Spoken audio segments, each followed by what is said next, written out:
Noé dio un mensaje de advertencia al mundo. Le dijo que la hora del juicio de Dios había llegado y le mostró su necesidad de entrar en el refugio del arca. Este tiempo de juicio fue una prueba en la que todos tuvieron que enfrentarse con la decisión de aceptar o rechazar el mensaje. En ese instante su tiempo de gracia había terminado. La puerta del arca se cerró y cuando las aguas cubrieron la tierra, se ejecutó el juicio mediante el diluvio. Este patrón se repetirá con exactitud en los eventos del tiempo del fin. Así que acompáñame al futuro.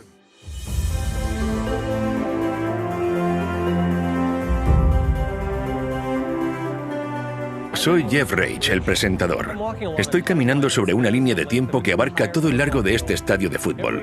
Cada pulgada de este campo representa un año. Como podéis ver, esta línea de tiempo realmente nos ayuda a tener una mejor perspectiva. Anteriormente vimos cómo una profecía del libro de Daniel predijo el año exacto en que volveríamos a vivir los días de Noé, el comienzo del tiempo del fin. Vimos cómo esa profecía de 2300 días comenzó en el año 457 a.C. con el decreto de Artajerjes y cómo un día simbolizaba un año, así que abarcaba 2300 años.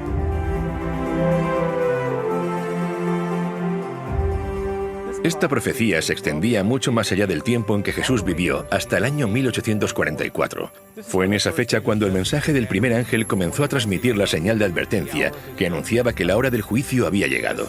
En esos días de Noé, ese tiempo de prueba duró 120 años, pero en nuestros días, el mensaje del juicio ha estado anunciándose durante más de 170 años. Así como el mensaje de Noé se extendió por toda la tierra, de la misma forma el mensaje de los tres ángeles está circulando hoy alrededor del mundo, advirtiendo a sus habitantes que deben entrar en el arca del pacto eterno antes de que se ejecute el juicio final. Antes del diluvio, hubo un momento cuando el último mensaje de misericordia ya había sido dado y todas las personas delante del arca, con la puerta abierta, tuvieron que hacer una elección.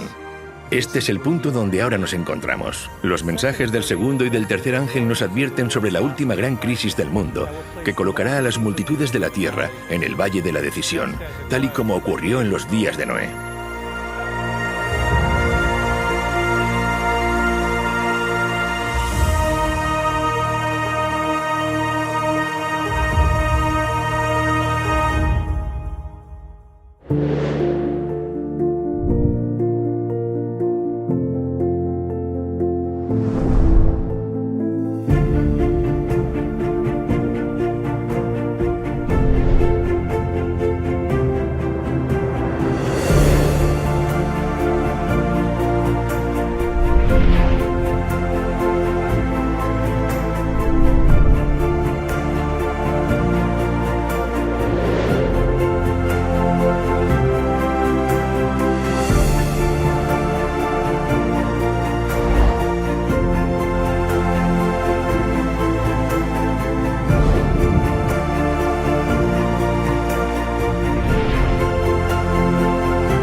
Como en los días de Noé, tercera parte, el Valle de la Decisión.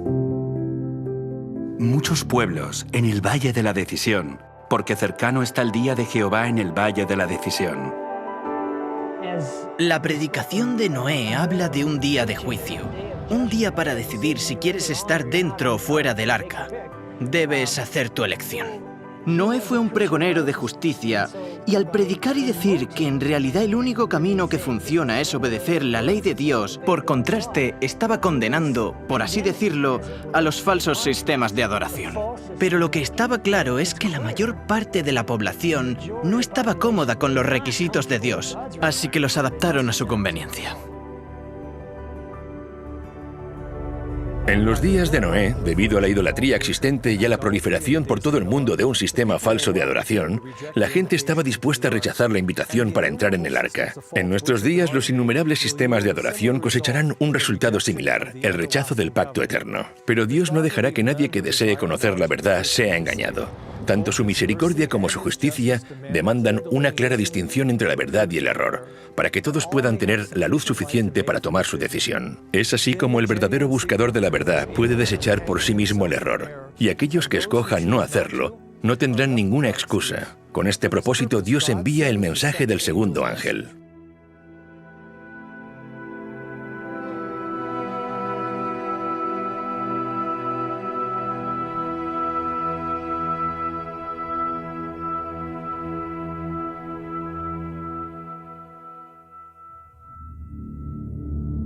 El mensaje del segundo ángel.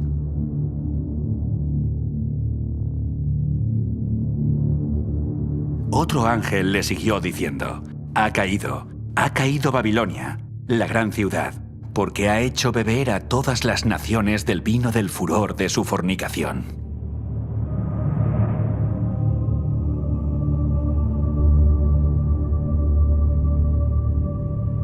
Ahora, ¿qué es el vino? En las Escrituras el vino representa las falsas doctrinas. El vino es escarnecedor, la sidra alborotadora, y cualquiera que por ellos yerra no es sabio. Beber de este vino es ser engañado, porque es un vino fermentado y hace que las personas se desvíen de la verdad. Así que en contraste con el mensaje del primer ángel que presenta la verdadera doctrina, Babilonia predica el vino, que es una doctrina falsa.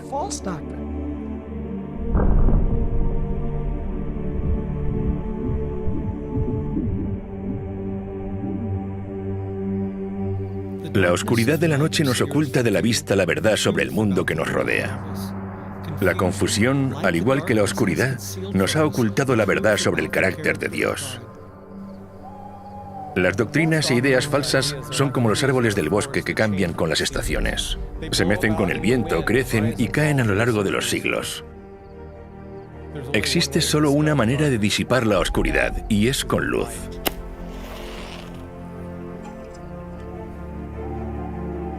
Pedro nos dice que tenemos también la palabra profética más segura, a la cual hacéis bien en estar atentos como a una antorcha que alumbra en lugar oscuro.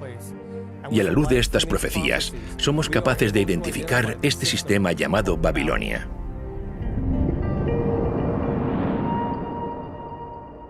Babilonia está representada por una mujer en Apocalipsis capítulo 17.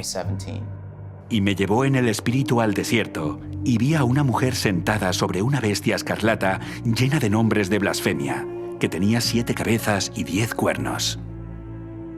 Los primeros 3 símbolos que nos ayudan a identificar a Babilonia son la mujer, la bestia y las 7 cabezas.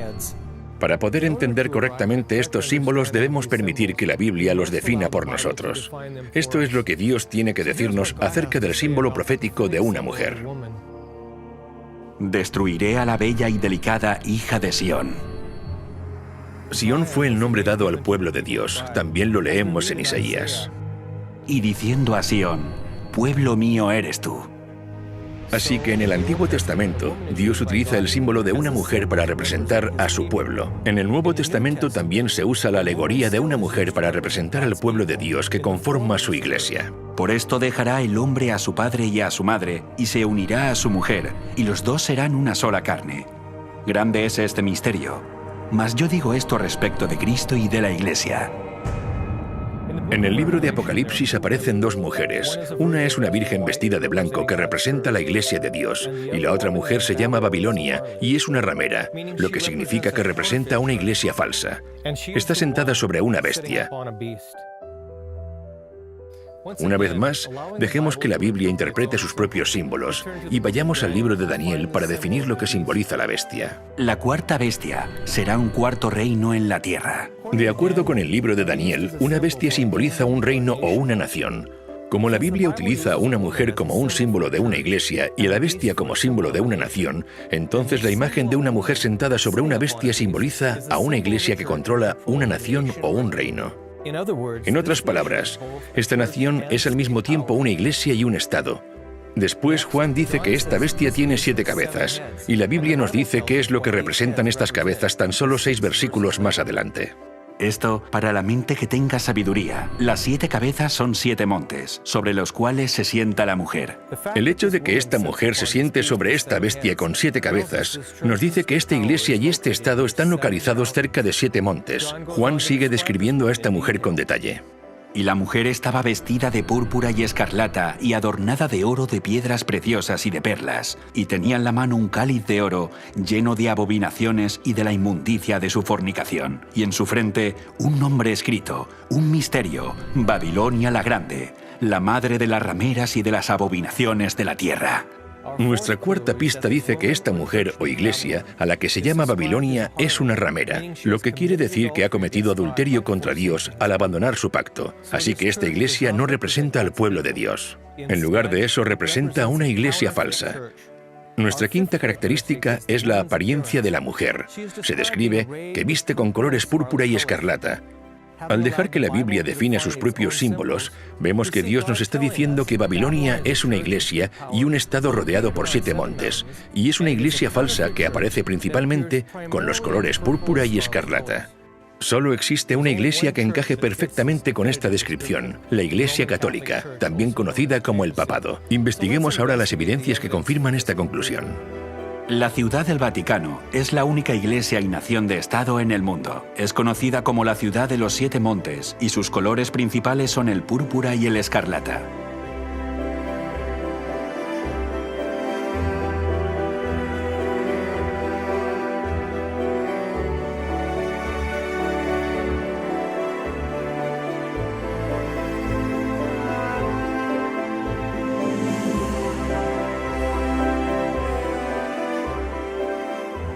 Durante la Reforma Protestante, muchos de los reformadores, incluyendo Thomas Cranmer, John Wesley, William Tyndale, John Wycliffe, Philip Melanchthon, Juan Hus, Martín Lutero y otros muchos, todos concluyeron que el papado era la ramera de Babilonia que aparecía en las Escrituras.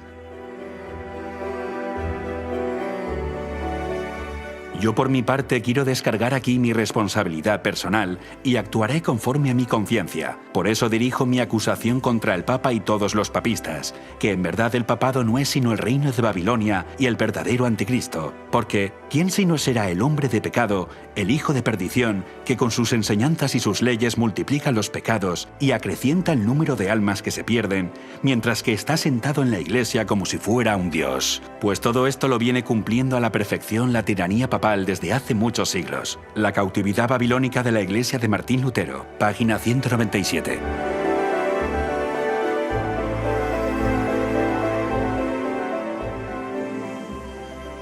El mensaje del segundo ángel es una advertencia contra el vino de Babilonia y la influencia tóxica de sus falsas doctrinas que han engañado al mundo entero.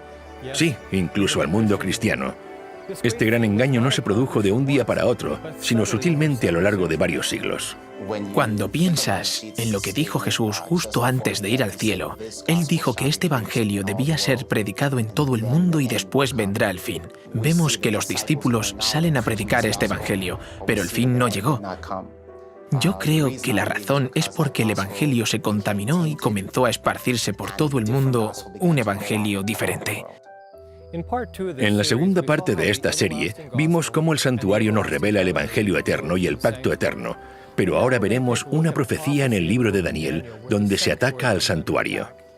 Esto es exactamente lo que aquí se está describiendo, un ataque al Evangelio y al pacto, reemplazándolo por un pacto falso. En Daniel capítulo 8, la Biblia habla sobre el poder de este cuerno pequeño que contaminaría el santuario. Aún se engrandeció contra el príncipe de los ejércitos, y por él fue quitado el continuo sacrificio, y el lugar de su santuario fue echado por tierra.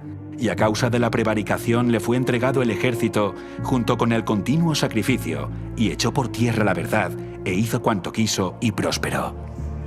Cuando estudias la secuencia del capítulo, no hay duda de que el cuerno pequeño está hablando del papado católico. La profecía de Daniel nos dice que el papado se ensalzaría a sí mismo y se exaltaría incluso por encima de Cristo, el príncipe del pacto. Y por culpa del papado, la verdad que representa el santuario y el ministerio de Jesús en el cielo sería echado por tierra. En lugar de mirar a Jesús como nuestro sumo sacerdote en el santuario celestial, haría que las personas se dirigieran a los sacerdotes humanos en un santuario falso en la tierra.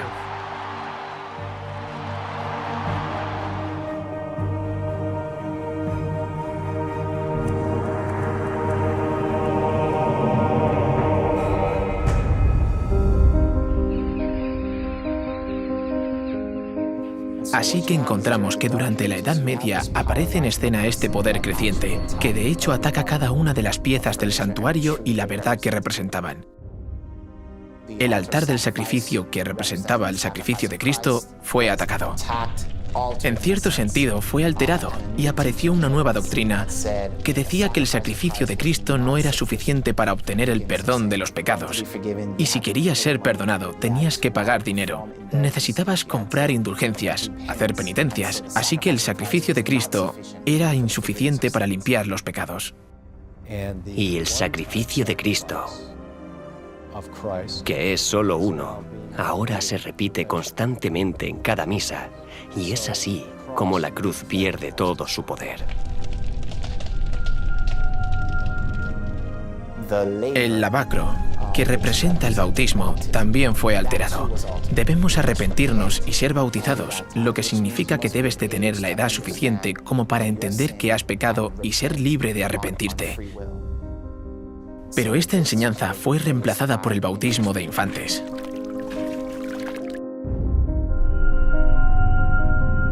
La mesa de los panes de la proposición representa la Biblia. La Biblia en la Edad Media fue arrebatada. Prohibimos también que se permita a los laicos tener los libros del Antiguo y Nuevo Testamento. Les prohibimos estrictamente que posean los libros mencionados en la lengua vernácula del pueblo. Los nobles de los distritos deben buscar a los herejes en sus hogares, chozas y bosques, e incluso sus refugios bajo tierra deben ser arrasados por completo. Papa Gregorio IX en el Concilio de Toulouse, 1229 después de Cristo. Cuando quitas la palabra de Dios, quitas la verdad de Dios. Haces que la gente caiga en la superstición y consideren que la tradición está por encima de la palabra de Dios. A la gente se le dijo que no podía leer la Biblia por sí misma. En lugar del pan de vida y según las Escrituras, debemos leer la Biblia. Ahora bien, alguien más tiene que interpretarla por nosotros. Y así se perdió de vista la verdad y la importancia de que la Biblia sea nuestro fundamento. El altar de incienso, que representaba la intercesión de Cristo en nuestro favor, fue aniquilado. Y en su lugar se estableció el confesionario, un espacio de 2 compartimentos divididos por una cortina, con un hombre sentado en el lugar de Dios, escuchando las confesiones de otros hombres. De esta forma se le decía a la gente: no puedes tener acceso directo a Dios, tienes que ir a los sacerdotes y confesar tus pecados a ellos. El sacerdote vino y se colocó entre el pecador y el Señor y dijo: no, tú debes ir a Dios a través de mí, necesitas confesarme a mí tus pecados.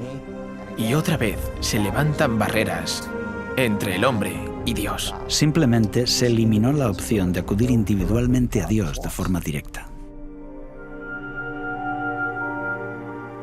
El candelabro de 7 brazos representaba a la Iglesia. También fue atacado durante las persecuciones que ocurrieron durante este periodo de tiempo conocido como la Edad Media. También trató de suprimirse la testificación, y eso es lo que representa el candelabro, el testimonio. Cualquiera que discrepara con la enseñanza de esta Iglesia dominante o de este sistema dominante era perseguido, quemado en la hoguera, torturado de muchas formas diferentes para obligarles a obedecer el sistema. Hay muchas formas diferentes en las que el santuario es derribado. Después tenemos el lugar santísimo, donde está el Arca del Pacto. Allí es donde encontramos los 10 mandamientos, dentro del arca. La Biblia dice que este poder pensaría en cambiar tiempos y la ley. Daniel 7:25. La Reforma claramente enseñaba o predicaba con arrojo que veían cómo el poder papal decía tener el derecho de cambiar su ley como representante de Dios en la tierra. La Biblia dice: acuérdate del sábado para santificarlo. Y la Iglesia Católica lo contradice: por mi divino poder anulo el sábado y te ordeno guardar el primer día de la semana. Y mirad, todo el mundo civilizado se postra en obediencia reverente a la orden de la Santa Iglesia Católica. La profecía predijo que la Iglesia Católica pensaría en cambiar los tiempos y las leyes, y que la Iglesia reconocería este hecho. El Papa tiene el poder de cambiar los tiempos, de abolir leyes y de dispensar todas las cosas, incluso los preceptos de Cristo. Cuando lees la teología de la Iglesia Católica, encuentras que el catecismo ha suprimido el 2.º mandamiento. No aparece. Borraron el mandamiento que hablaba de las imágenes. No tendrás imágenes. Ahora tienen un problema porque solo tienen 9 mandamientos, así que tomaron el 10º mandamiento y lo dividieron por la mitad.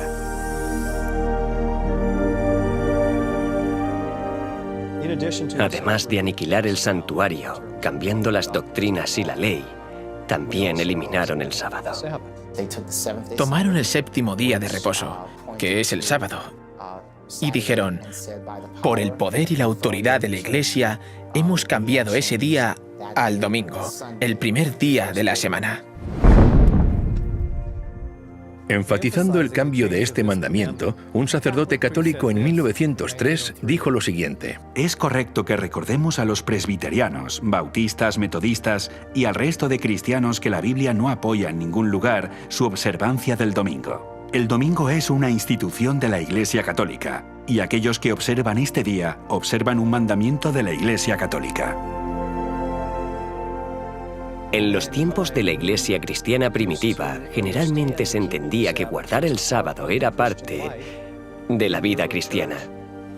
Y ahora se les decía que no, que el primer día de la semana es el nuevo día de reposo impuesto por la Iglesia Católica, porque ella misma dice tener el poder de hacerlo. El camino seguro siempre es el camino de las Escrituras. Si Dios dijo algo y me dejo convencer por alguien de que Dios no lo dijo así, ¿quién sería entonces el culpable? Yo soy el culpable. La idea de que el día de reposo de Dios ha cambiado es absurda cuando piensas que es el único mandamiento que empieza con la palabra recuerda. Es el que quieren hacernos olvidar, pero los mandamientos son preceptos inmutables de verdad y Él los puso en el arca del pacto. Esto se perdió durante la Edad Media. A través de los siglos, el santuario y las verdades que representaba fueron echadas por tierra. En otras palabras, fueron anuladas porque la verdad sobre el ministerio de Jesús en el cielo fue falsificado por estas falsas doctrinas de la Iglesia Católica. Hay muchas más enseñanzas falsas que conforman el vino de Babilonia, pero hay una que ataca directamente en el mismo centro del Evangelio. Es la que está relacionada con el pacto que Dios estableció con su pueblo. Jesús usó vino puro sin fermentar como un símbolo de su pacto, mientras que la Biblia describe el pacto falso de Babilonia como un vino fermentado. Cuando Jesús, en el Nuevo Testamento, establece la última cena con los discípulos, les da pan y dice, «Esto es mi cuerpo, que por vosotros es partido». Y después les da el vino, que es zumo de uva, y dice, «Esta es la sangre del pacto», o lo que es lo mismo, el nuevo pacto. Jesús dijo, «Esta es mi sangre del nuevo pacto». El vino simboliza el nuevo pacto. ¿Cuál es el nuevo pacto? Dios dice, «Pondré mis leyes en la mente de ellos, y sobre su corazón las escribiré». Cuando Babilonia ofrece este vino falso, están ofreciendo un pacto falso. Este vino está adulterado, y de acuerdo a Proverbios 31, la Biblia dice que no es de los reyes beber vino o bebidas fuertes, no sea que bebiendo olviden la ley. Así que este vino está fermentado, es impuro. Y beber de este vino te hace olvidar lo que Dios había ordenado recordar. ¿Y qué es lo que dijo Dios que recordemos? Acuérdate del día de reposo para santificarlo. Así que este es el vino que ha sido entregado al mundo en este momento.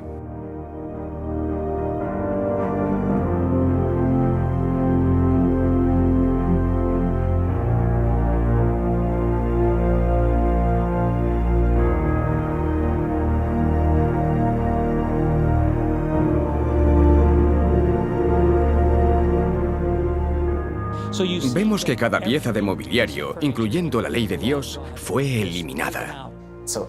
Todo lo que la Biblia dice que este poder haría, lo hizo durante el tiempo asignado a este poder. Así es como se rechazaron por completo todas de las verdades representadas en el santuario. Así que todo el santuario, desde la puerta hasta el lugar santísimo, había sido corrompido y necesitaba ser restaurado. La profecía de Daniel 8:14 nos dice, hasta 2300 tardes y mañanas.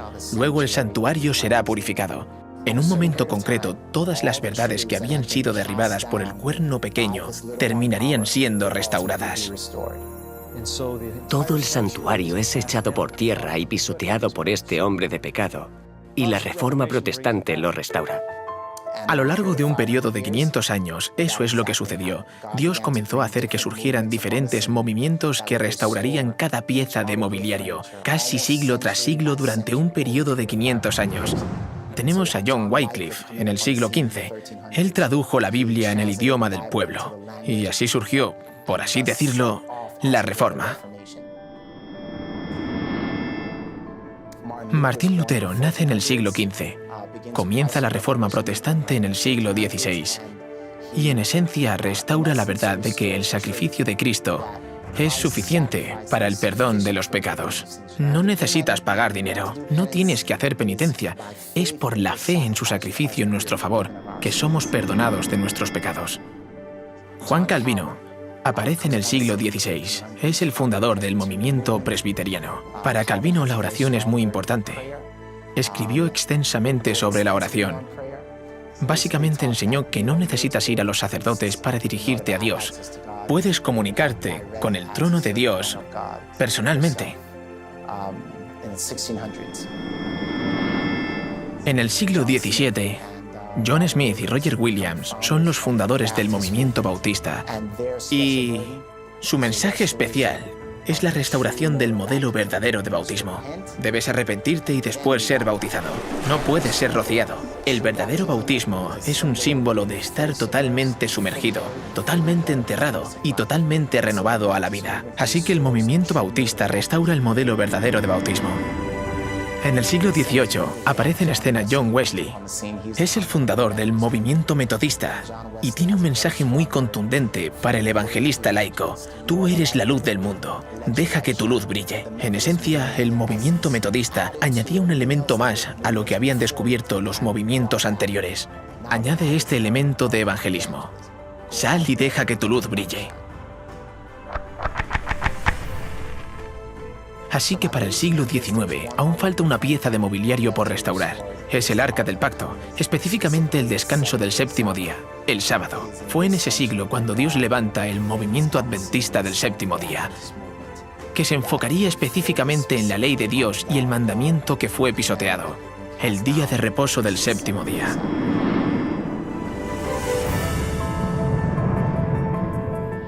Así que en esencia tenemos estas dos profecías en el libro de Daniel. Una que dice que el santuario sería echado por tierra y la otra que dice que sería purificado al final de los 2300 días. Vemos que esto se confirma en la historia.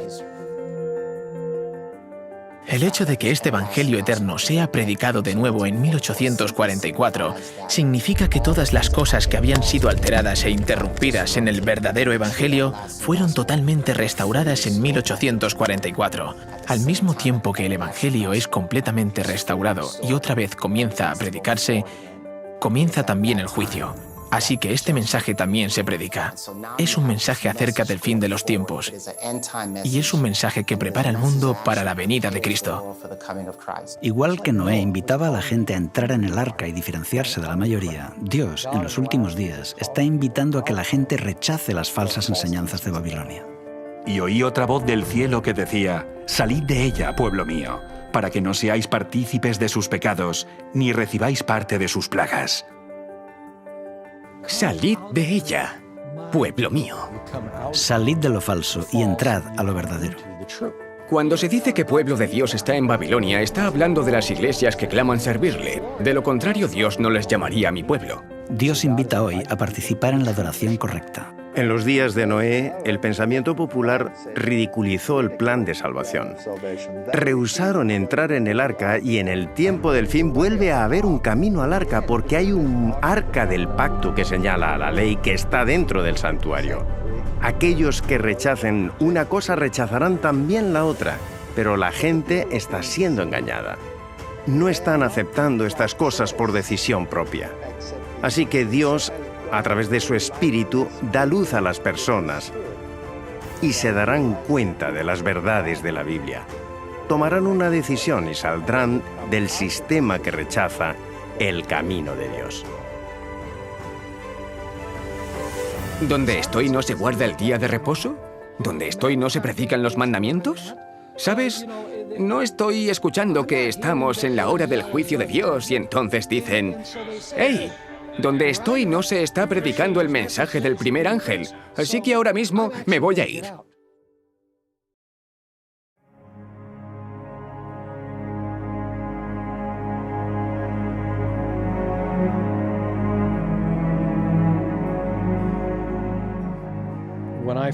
La primera vez que escuché este mensaje, que la denominación a la que pertenecía era Babilonia, y que ese era un método falso de alabanza, me asustó y me salí de la Iglesia Católica. Conocí a mucha gente buena que estaba dentro de la Iglesia Católica, pero cuando vi que sus enseñanzas eran contrarias a la Escritura, no tuve elección. Como ser humano racional reflexioné y dije, bueno, la única conclusión lógica es seguir lo que Dios ha dicho en la Biblia, no la tradición de los hombres. Fue muy difícil porque toda mi familia era católica y lo siguen siendo hasta el día de hoy. Y esto es lo que necesitamos hacer que la gente conozca que Babilonia ha caído 2 veces. Y no solo el catolicismo romano, sino también las hijas de la ramera que son presentadas en Apocalipsis 17, porque ellas también se han convertido en una Babilonia espiritual. Y en su frente, un nombre escrito, un misterio: Babilonia la Grande, la madre de las rameras y de las abominaciones de la tierra. Se la describe como la madre de las rameras y abominaciones, así que ella es madre y tiene hijas, por lo que el mensaje de este segundo ángel avanza. Creo que este mensaje habla de la madre de forma genérica, pero también se refiere a las hijas. Así que, ¿quiénes son las hijas? Son las iglesias protestantes que salieron de ella, que ya no protestan, que han rechazado el mensaje del primer ángel. Claramente, el mensaje del segundo ángel invita a que la gente salga de los sistemas religiosos donde no se pone en práctica el mensaje del primer ángel. Esto se refiere a las iglesias protestantes que han dado la espalda al mensaje del santuario, a la ley de Dios, al sábado. Babilonia ha caído. Apocalipsis 18 lo retoma diciendo, «Salid de ella, pueblo mío». Así que hay una invitación para que el pueblo de Dios, que está en estas organizaciones caídas, salga de ellas, porque estos sistemas caídos están enseñando que hay otro camino para acceder al trono de Dios. Cuando solo hay un camino al trono de Dios, y es a través del patrón que se nos dio en el santuario.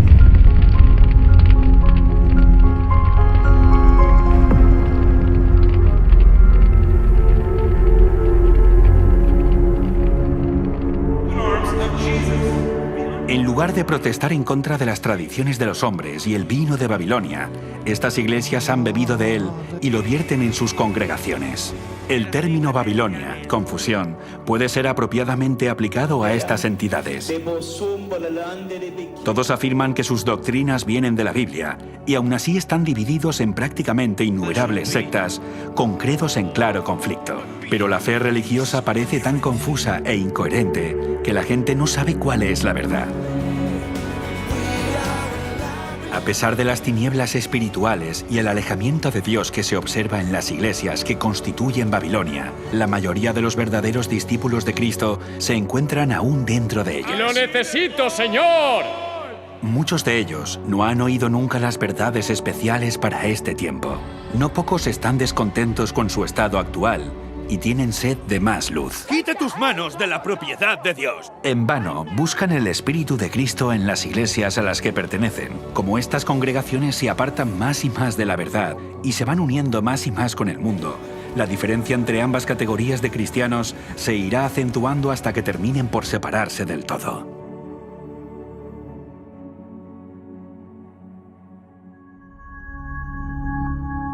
Recuerdo cuando descubrí este mensaje. Y tengo que decir que era una de esas personas que estaba en Babilonia. Era un pagano, pero la primera vez que fui a Jesús me uní a la típica iglesia evangélica y no hice esas cosas de las que estamos hablando. Y entonces, cuando escuché la verdad sobre el sábado y descubrí el mensaje de salir de Babilonia, fue una lucha. Fue doloroso. Creo que estuve algo enfadado porque me sentía engañado. Tal vez fueron sinceros, pero los maestros no compartieron el mensaje completo conmigo. Estaba frustrado. Vi a diferentes pastores y me pregunté, ¿por qué estamos guardando el primer día de la semana cuando la Biblia claramente dice que el séptimo día es el día de reposo? Creo que pregunté esto a 10 pastores diferentes y probablemente me dieron 11 o 12 respuestas diferentes. Entre ellos no se ponían de acuerdo. Inmediatamente eso me dijo que algo estaba mal. Por otro lado, también fue difícil porque todos mis amigos estaban en esas iglesias y tenía que tomar una decisión. ¿Estoy dispuesto a perder a mis amigos? Mi empleo también estaba en riesgo. Tuve que rechazar trabajos porque guardar el día de reposo significa que lo santificas. Ese día no trabajas. Pasé por diferentes pruebas tratando de mantener mi puesto, pero al final me fui y Dios proveyó. Él me bendijo y siempre que damos un paso de fe y lo seguimos, al final será lo mejor y Él bendecirá, hará milagros para nosotros.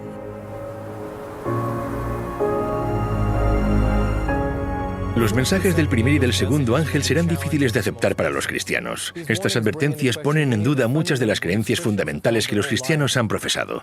Imagino cómo fue escuchar las serias advertencias de un diluvio global pronunciadas por Noé. También supusieron un reto para la gente de aquellos días. Muchas de esas personas profesaban ser adoradores de Dios, pero las formas falsas de adoración los habían desviado tanto que realmente creían que Noé era un iluso, y rechazaron la invitación a entrar en el arca. El vino de Babilonia y los falsos sistemas de adoración están teniendo el mismo efecto hoy. Impedirán que muchas personas, incluso cristianos, reciban el mensaje del primer ángel. El mensaje les está invitando a entrar en el arca del pacto eterno. Es una invitación para adorarlo a Él, quien hizo los cielos, la tierra y el mar. Vimos cómo este mensaje apunta al mandamiento del sábado, porque es al mismo tiempo un recordatorio de su creación y una señal del pacto eterno. Al descansar el sábado, mostramos que estamos alabando al Dios verdadero y que hemos entrado en el pacto eterno al abrazar su símbolo del sábado. Pero muchos cristianos sinceros han sido engañados. Creen que adoran al Dios verdadero y que han aceptado su pacto, mientras ignoran la esencia de este pacto. Aunque engañados, Dios sabe que muchos han vivido fielmente de acuerdo al conocimiento que poseen. Pero si continúan en el error y rechazan las verdades encontradas en el mensaje de los 3 ángeles, se encontrarán fuera del arca, al igual que aquellos que rechazaron la solicitud de Noé. Dios es amor, y porque es amor, hay una cosa que no puede hacer, y es forzar a alguien a aceptar su misericordia, en contra de sus deseos. El amor invita, el amor implora, pero el amor nunca puede vulnerar el libre albedrío del cual depende su propia existencia. Dios acepta y se regocija en aquellos que vienen a Él y respeta las decisiones de aquellos que no lo hacen. Pero esto no es así con el gran adversario. Él usará todos los medios necesarios, incluyendo la coacción y la fuerza, para asegurarse la sumisión y lograr sus objetivos. Durante siglos, Satanás ha estado preparando sus engaños más poderosos para su asalto final. Pero en el otro lado, el amor hará que cada persona tome una decisión inteligente según su libre elección. Con este propósito, Dios envía el mensaje del tercer ángel para desvelar los planes del enemigo y que todos tengan la suficiente luz para que nadie sea engañado cuando se encuentre en el valle de la decisión.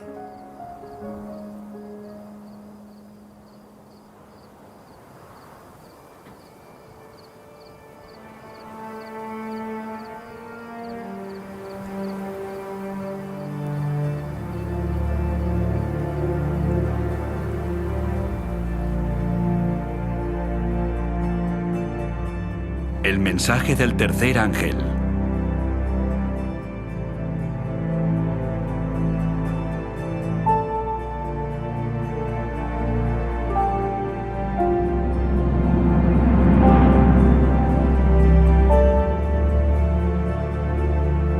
Y el tercer ángel lo siguió diciendo a gran voz: si alguno adora a la bestia y a su imagen y recibe la marca en su frente o en su mano, él también beberá del vino de la ira de Dios, que ha sido vaciado puro en el cáliz de su ira, y será atormentado con fuego y azufre delante de los santos ángeles y del Cordero.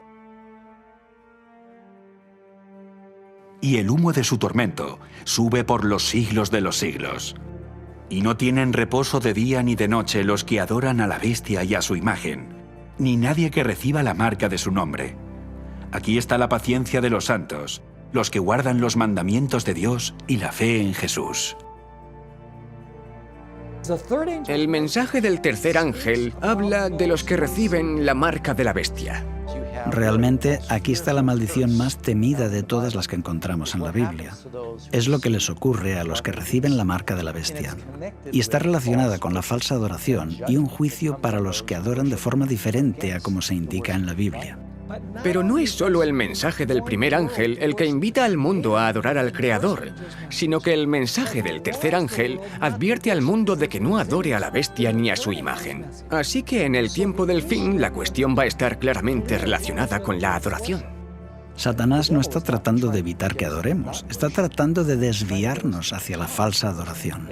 En los últimos días, Satanás y el poder de la bestia no dicen no adores, ellos dicen adora, pero adora a la bestia. Vemos un paralelismo con los días de Noé. La población del mundo estaba dividida en dos grupos. Por un lado, la mayoría, lamentablemente fuera del barco con la marca de la bestia, y la minoría dentro del barco con el sello de Dios. Incluso hoy la identidad de la bestia sigue siendo un misterio para la mayoría.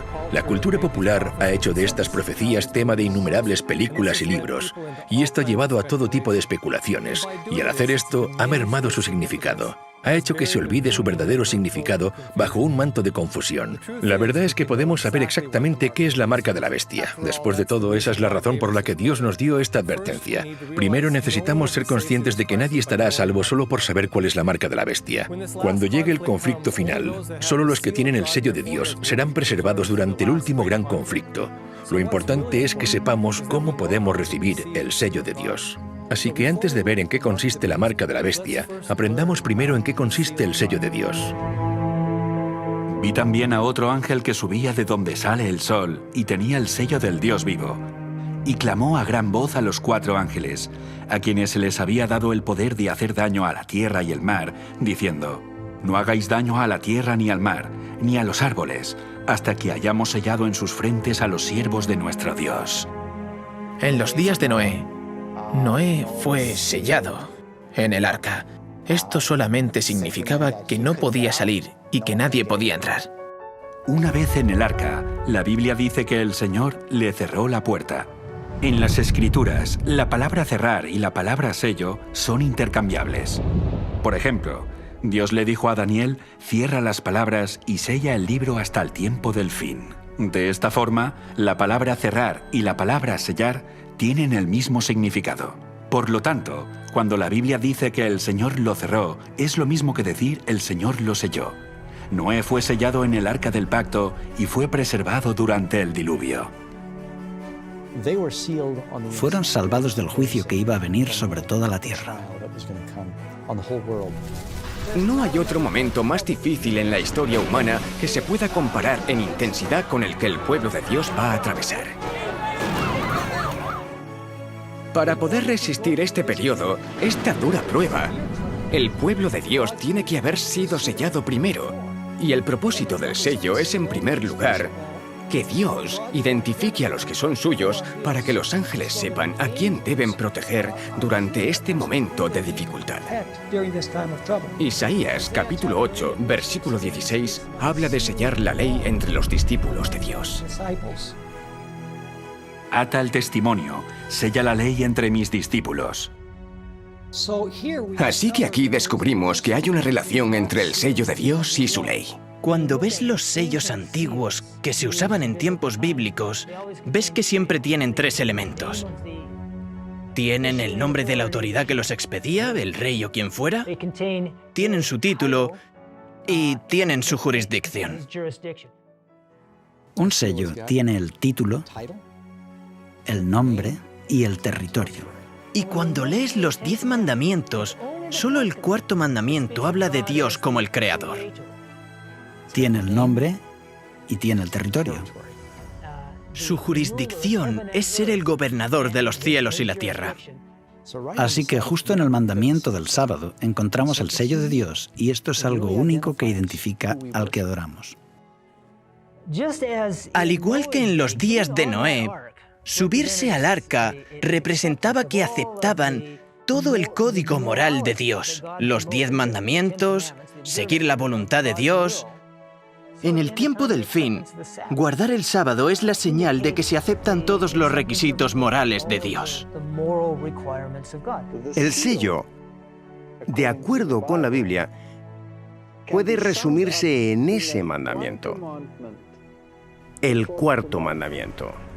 No porque ese mandamiento por sí mismo te salve, sino porque ese mandamiento da autoridad a toda la ley.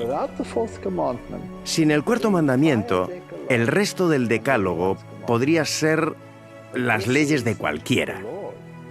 Pero este es el Señor, tu Creador. Eso es lo que le da el sello de autoridad a toda la ley. Guardando ese día conforme al mandamiento, estás reconociendo la autoridad del legislador, y por eso es importante guardar el sábado.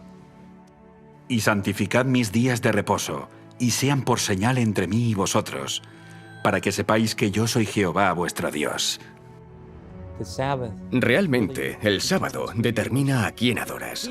Guardar el sábado muestra que hemos confiado nuestras vidas a nuestro Creador, a nuestro Salvador. Si el día de reposo es la señal de Dios como el Creador, la marca de la bestia debe ser una señal antagónica que este poder ha creado para rivalizar con la señal que Dios estableció. ¿Cuál fue la señal que Dios estableció y que le reconoce como creador? El sábado. Así que, ¿cuál será la marca que distingue a la bestia y demanda que la gente le adore? Debe ser un día diferente. En el libro de Apocalipsis se dice que la última guerra es una guerra por la adoración. El mensaje del tercer ángel nos advierte 2 veces que muchos adorarán a la bestia. Esta es una violación del primer mandamiento que dice: no tendrás dioses ajenos delante de mí. El mensaje del tercer ángel nos advierte 2 veces que muchos adorarán la imagen de la bestia. Esta es una violación del segundo mandamiento que prohíbe la adoración de imágenes e ídolos. Hemos sido advertidos de que muchos recibirán el nombre de la bestia, una falsificación del tercer mandamiento, el de no tomar el nombre de Dios en vano. Y finalmente, el mensaje del tercer ángel nos advierte 2 veces de que no recibamos la marca de la bestia, una falsificación del sello de Dios del cuarto mandamiento. Recordad el sábado, santificadlo. Podemos ver el paralelismo entre tener un solo Dios o tener más a quien adorar. El nombre, la imagen, esto nos indica que el día de reposo es la marca, porque la descripción va en paralelo. Todo gira en torno a la primera tabla del Decálogo. Los primeros 4 de los 10 mandamientos son leyes que definen cómo tenemos que adorar a Dios. Así que cuando el mensaje del primer ángel nos ordena adorar a quien hizo los cielos, la tierra y el mar, nos dirige al arca del pacto eterno por medio de la alabanza al Creador. El mensaje del segundo ángel nos advierte que la falsa alabanza confundirá a la gente y la alejará del pacto. Y el mensaje del tercer ángel nos avisa sobre la bestia, que tratará de impedir que la gente entre en el pacto, forzándola a ignorar la señal de adoración al Creador, y en su lugar, recibir la señal de adoración de la bestia. Entonces, ¿quién es esta bestia? Me paré sobre la arena del mar, y vi subir del mar una bestia que tenía 7 cabezas y 10 cuernos, y en sus cuernos 10 diademas, y sobre sus cabezas un nombre blasfemo.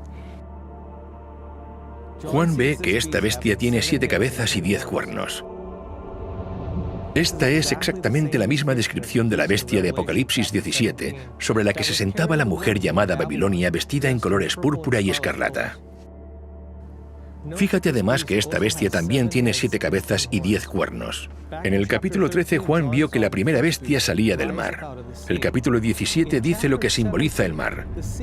Las aguas que has visto, donde la ramera se sienta, son pueblos, muchedumbres, naciones y lenguas. Así que lo que Dios está revelando en Apocalipsis 13 es que esta bestia sube al poder en un área densamente poblada. La bestia en Apocalipsis 17 sostiene a una mujer que está llena de nombres de blasfemia. Y cuando regresamos a la bestia en Apocalipsis 13, también tiene sobre sus cabezas nombres de blasfemia. Las descripciones de estas 2 bestias coinciden porque ambas representan al mismo poder. La bestia que Juan vio levantarse del mar es la misma bestia sobre la que estaba la mujer llamada Babilonia y que ya vimos que representa al papado de la Iglesia Católica.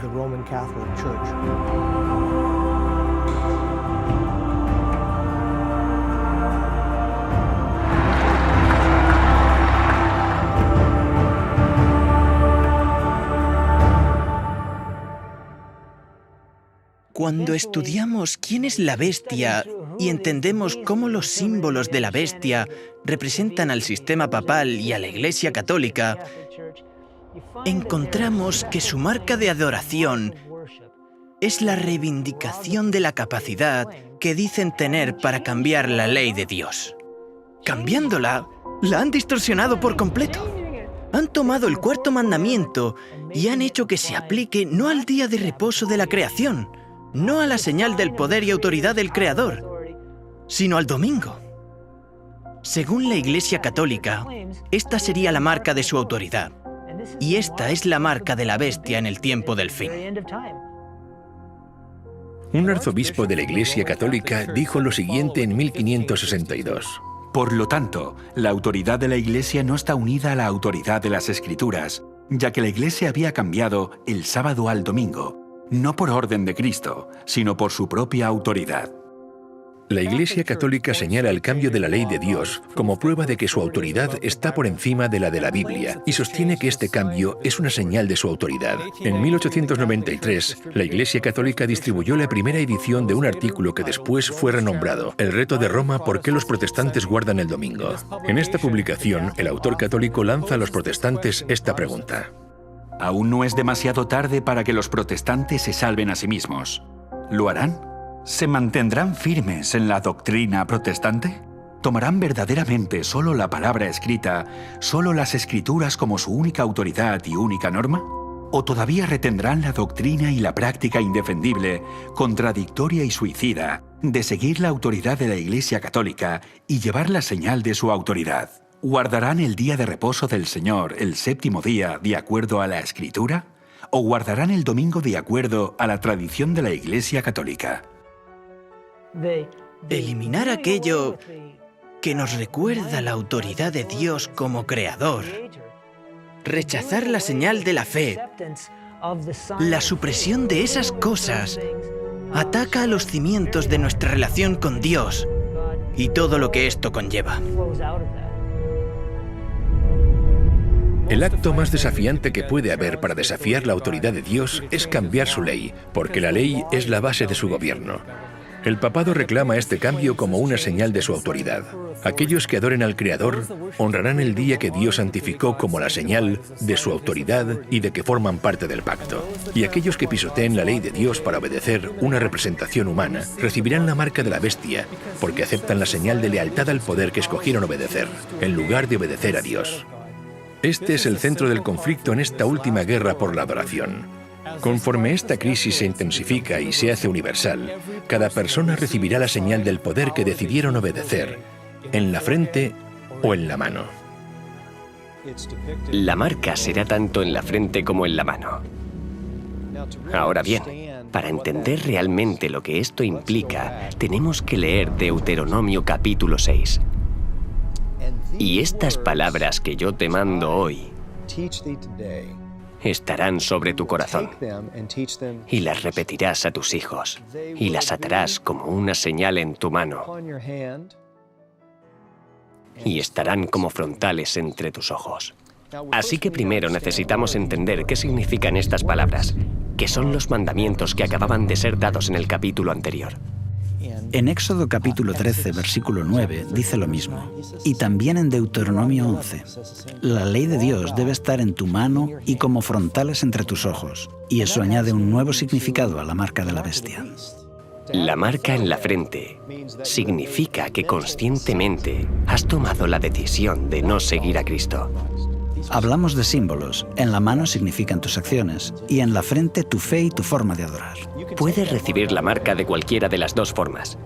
Puede que conscientemente no estés de acuerdo con ella, pero la recibes porque dices, realmente no estoy de acuerdo, pero voy a hacerlo porque no quiero perder mi vida. El texto dice que está en la mano y en la frente. Tienen la ley y el pacto de la bestia en su forma de actuar y en su forma de adorar. En esta guerra por la adoración, la bestia tiene un aliado poderoso. Después de ver la primera bestia levantarse del mar, Juan ve otra bestia y dice que esta segunda bestia es la que forzará al mundo a adorar a la primera bestia. Después vi otra bestia que subía de la tierra y tenía 2 cuernos semejantes a los de un cordero, pero hablaba como dragón. Y ejerce toda la autoridad de la primera bestia en presencia de ella y hace que la tierra y los moradores de ella adoren a la primera bestia, cuya herida mortal fue sanada.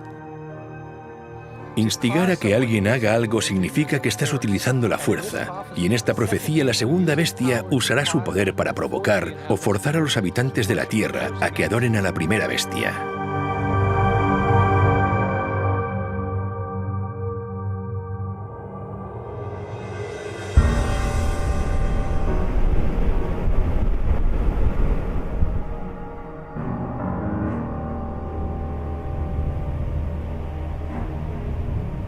La primera bestia salió del mar, y ya vimos cómo la Biblia utiliza el mar como un símbolo para representar un área densamente poblada de personas, multitudes, naciones y lenguas.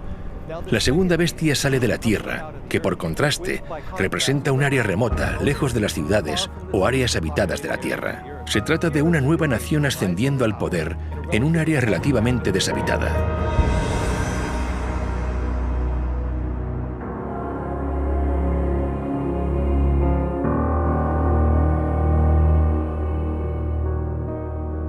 Además, esta bestia tiene 2 cuernos como los de un cordero. A través de la Biblia vemos que el cordero es un símbolo que representa a Jesús, el Cordero de Dios. Así que cuando se describe la segunda bestia con 2 cuernos como los de un cordero, estaríamos buscando sin equivocarnos a una especie de nuevo Cristo o a una nación cristiana ascendiendo al poder en un área deshabitada. Sin lugar a dudas, hay solo una nación que cumple estos requisitos. Y no es mera coincidencia que a menudo se la considere la nación más poderosa e influyente del mundo, los Estados Unidos de América.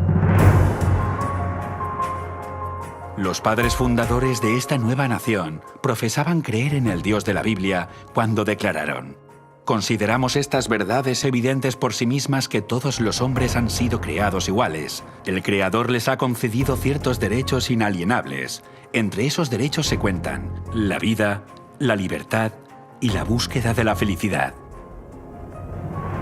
La primera enmienda a la Constitución de los Estados Unidos de América no solo manifiesta fe en el Creador, sino que también garantiza las libertades civiles y religiosas. Declara: el Congreso no podrá hacer ninguna ley con respecto al establecimiento de la religión, ni prohibiendo la libre práctica de la misma. Este nuevo gobierno se estableció para evitar la intolerancia religiosa y la persecución que había prevalecido en Europa por tantos siglos, para impedir que la Iglesia controlara al Estado y que el Estado controlara a la Iglesia.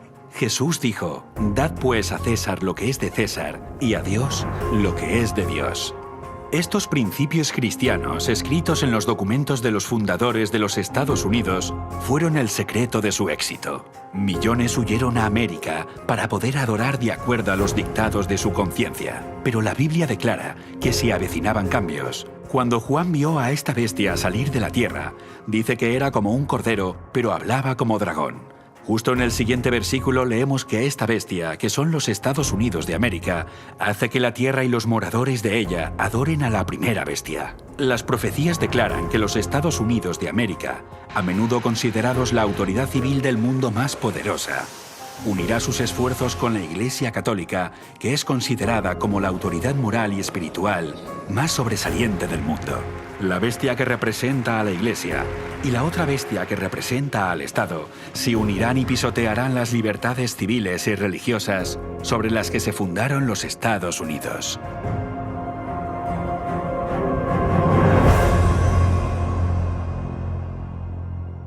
En el tiempo de Cristo y los apóstoles, miles de personas abandonaron la religión de los saduceos y los fariseos, a los que Jesús había declarado corruptos, para formar parte del cuerpo de Cristo, la Iglesia del Nuevo Testamento.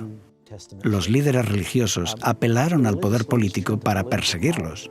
Es por esto que el rey Herodes, en Hechos capítulo 12, había arrestado a Pedro y había ejecutado a Santiago. Aquel clero estaba pidiendo al poder político que persiguiera al pueblo de Dios. La historia se repitió durante la Edad Media con el poder de la bestia, cuando utilizaron el poder civil para perseguir, encarcelar y ejecutar a aquellos que no obedecieran las disposiciones de la Iglesia. Esto volvería a pasar. Veremos que en el tiempo del fin esto se va a repetir. Posiblemente necesitaríamos debatir un proyecto de ley que requiera que cada americano vaya a la iglesia de su elección el domingo para tratar de lograr una renovación moral. Sí, estamos hablando de la senadora Sylvia Allen y ella piensa que la nación está sufriendo una decadencia moral. La cuestión acerca del día de reposo será muy importante en todo el mundo.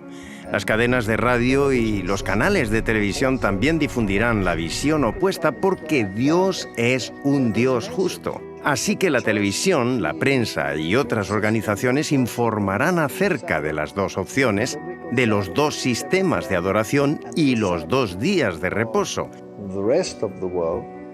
El sábado bíblico en el séptimo día y el día de reposo del resto del mundo.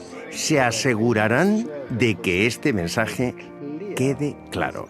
Los cristianos han dicho que lo cambiaron. No, te equivocas. Mucha gente escuchará este mensaje en la 11ª hora. Miles se convertirán. Y el séptimo día fue un día de descanso ahora. El primer día, el domingo, que por cierto fue tomado de los romanos y los griegos, se introdujo después. ¿Cuál es el problema? Lo que está ocurriendo es que los pecados de Babilonia están siendo desenmascarados y la gente se va a dar cuenta de que las iglesias son Babilonia. Y de que estas iglesias han estado enseñando doctrinas falsas. Irán a sus pastores y sacerdotes y dirán, ¿son ciertas estas cosas? ¿Por qué no nos habéis dicho nada? Y preguntarán, ¿estas cosas son así? Y claro, la mayor parte harán todo lo que puedan para denunciarlo y apartarse de ellos, pero ellos continuarán diciendo paz, paz, no os preocupéis por estas cosas. Les están engañando, pero muchos no se quedarán satisfechos. Habrá muchos que escuchen este mensaje y lo acepten. Van a posicionarse y saldrán de Babilonia a costa de una gran pérdida personal y experimentarán una gran tribulación y persecución.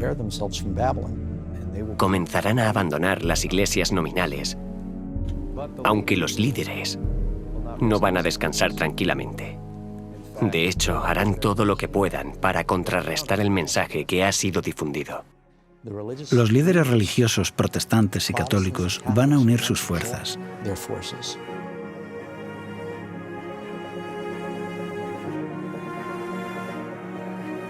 Probablemente habrá una gran confusión financiera en el mundo. Tal vez desastres naturales. Dirán que todas estas calamidades están ocurriendo porque estas personas son unos rebeldes, siguen su propia interpretación de la Biblia y apelarán al poder civil. Estos líderes de la Iglesia, estos líderes protestantes, se unirán al Estado y formarán una imagen de la bestia. La Iglesia y el Estado se darán la mano. Sé que suena imposible en un país con la primera enmienda, donde el Congreso no puede crear leyes estableciendo una religión o prohibiendo el libre ejercicio de ella. Pensamos, ¿cómo puede llegar a ocurrir esto en los Estados Unidos de América? Apocalipsis 13, versículos 11 al 18, nos dice que está llegando el día cuando esto ocurra. También hace grandes señales, de tal manera que aún hace descender fuego del cielo a la tierra delante de los hombres. Y engaña a los moradores de la tierra con las señales que se le ha permitido hacer en presencia de la bestia, mandando a los moradores de la tierra que le hagan imagen a la bestia. Cuando dice que los Estados Unidos dirán al mundo que deben hacer una imagen de la bestia, está diciendo que deben imitar el sistema papal, creando un gobierno de iglesia y Estado. Las iglesias líderes de los Estados Unidos se unirán en puntos comunes de doctrina y juntas harán que el gobierno imponga sus decretos.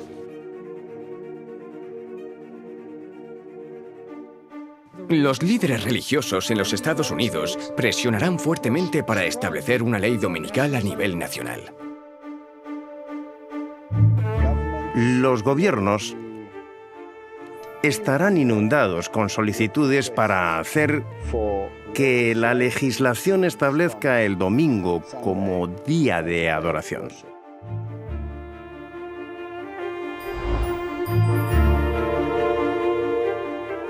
Esto terminará derivando en una ley dominical en todo el mundo. Esto se ve en diferentes momentos de la historia de Daniel. Se estableció una ley y tuvieron que escoger. Cuando se instaló la imagen en los valles de Dura, no parecía que tuviera importancia. No fue importante hasta que se ordenó que todos debían adorarla. ¿Obedezco a la ley del Estado, me postro y adoro a la imagen de oro? ¿O obedezco la ley de Dios y permanezco en pie cuando todos los demás se han postrado? Satanás quería que desobedecieran a Dios. Después de negarse, está el decreto de muerte. La antigua historia de la imagen de oro en Babilonia que todos debían adorar o por el contrario serían ejecutados es en sí una profecía que representaba a Babilonia la Grande en el tiempo del fin, porque establecerá una imagen de la bestia y el que no la adore deberá ser ejecutado. Y que ninguno pudiese comprar ni vender, sino el que tuviese la marca o el nombre de la bestia, o el número de su nombre. Imagina que desde este momento en adelante no se te permitiera comprar ni vender, sin comida, ni ropa, ni agua. ¿Cuánto tiempo aguantarías? El propósito de esta ley es obligar a aquellos que obedezcan la ley de Dios a perecer como marginados de la sociedad o a rendirse y recibir la marca de la bestia. El ridículo, la persecución y la severidad del castigo irán en aumento hasta que finalmente derivará en la pena de muerte. Y se le permitió infundir aliento a la imagen de la bestia, para que la imagen hablase e hiciese matar a todo el que no la adorase. ¡Alto, policía! ¡Policía! ¡Ya habéis ¡Vamos, oído! póngase ahí! ¡Vamos! ¡No se mueva! ¡Al suelo! ¡Vamos, vamos, al suelo! Y la Iglesia instigará a que aquellos que no obedezcan esta ley sean perseguidos. La presión política va a ser aplicada de tal forma que usarán el poder militar y policial para perseguir a aquellos que crean en la verdad bíblica. Muchos antes del final, en el fin del tiempo de gracia, perderán sus vidas o serán llevados a prisión. El problema del mundo es lo que lo controla. Hay solo una minoría que tiene el mensaje de fe en la justicia de Dios. Es el mensaje de Noé y es un mensaje de esperanza. Es un mensaje de salvación, pero también es un mensaje de juicio.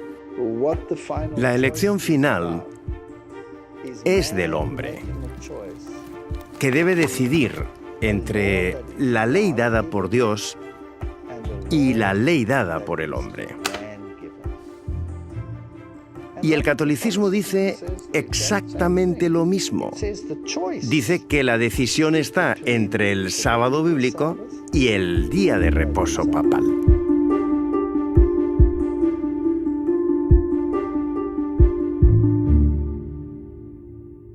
En estos momentos nadie tiene la marca de la bestia.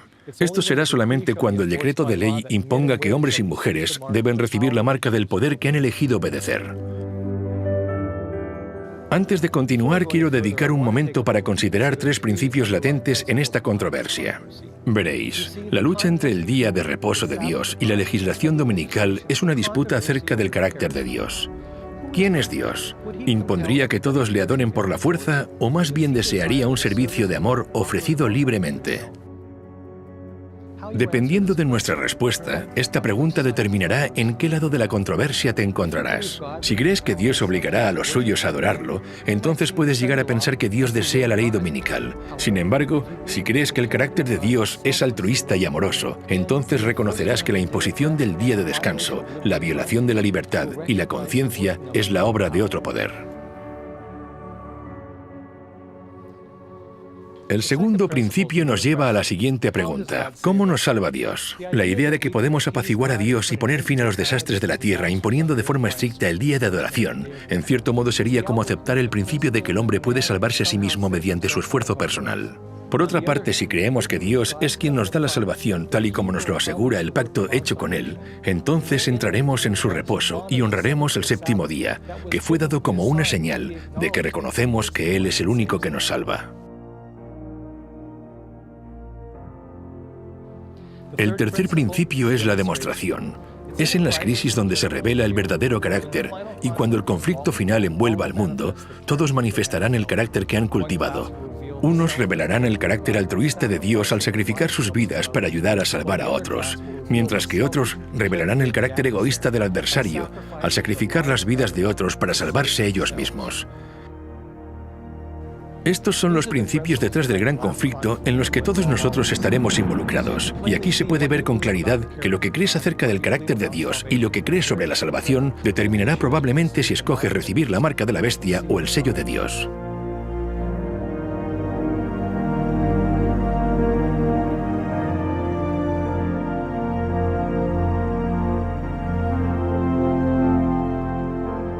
Ahora mismo el mensaje de los tres ángeles está anunciando la hora del juicio final, advirtiéndonos de los eventos que rodean el cumplimiento del juicio que está por llegar. No sabemos cuándo tendrán lugar los eventos, no sabemos el año exacto, pero sea cuando sea, sabemos que sucederán pronto y sobrevendrán rápidamente. Veamos un panorama detallado de estos eventos finales. Ahora mismo los eventos que ocurren en el mundo están confluyendo para suscitar la crisis de la marca de la bestia, tal y como la Biblia lo predijo. Y será entonces cuando se agote el tiempo de prueba, seguido por la ejecución del juicio y la segunda venida de Cristo. En los días de Noé, el mundo entero se encontraba en el valle de la decisión, pero cuando todos habían tomado su decisión de aceptar o rechazar el refugio del arca, la puerta de la misericordia se cerró. En ese momento, su decisión fue sellada. Todos habían elegido aceptar o rechazar la invitación para entrar en el refugio del pacto eterno, y muy pronto la puerta se volverá a cerrar de nuevo para siempre.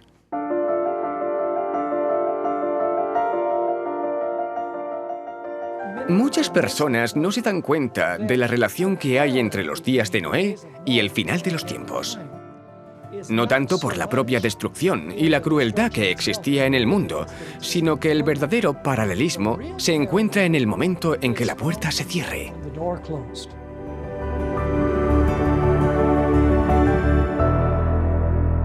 El fin del tiempo de gracia.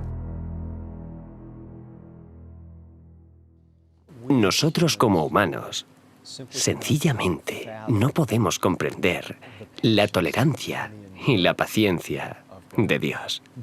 Pero él dijo, no contenderá mi espíritu con el hombre para siempre. Hay un límite, y en el tiempo de Noé, Dios determinó 120 años. ¿Por qué no aniquiló a los impíos en ese momento? Es porque Él ama su creación. Él tiene que demostrar que Él da al impío todas las oportunidades y que tiene paciencia. Pero llega un punto donde el tiempo de gracia termina y vemos que la puerta del arca se cierra. Creo que justo ahora estamos llegando al fin del tiempo de gracia de Dios y de la misericordia para esta generación. El mensaje de Noé se da a través del mensaje de los tres ángeles. Y llegará el momento cuando ese mensaje ya no se dará más. Los impíos no se perdieron cuando comenzó a llover. Se perdieron cuando la puerta se cerró. Entonces Noé se salvó. Él fue sellado, pero el destino de los que quedaron fuera estaba ya fijado. Pero la gente no lo sabía. Vieron que la puerta se cerró, pero se burlaban de Noé, sin darse cuenta de que ya no tenían oportunidad de salvarse. Aunque el tiempo de gracia había terminado, el hombre estaba todavía en la tierra. En el tiempo del fin volverá a haber un momento cuando la gracia se haya terminado, pero el hombre esté aún en la tierra. El juicio se ha terminado. El juicio hace que una nación, un pueblo, sea destruido.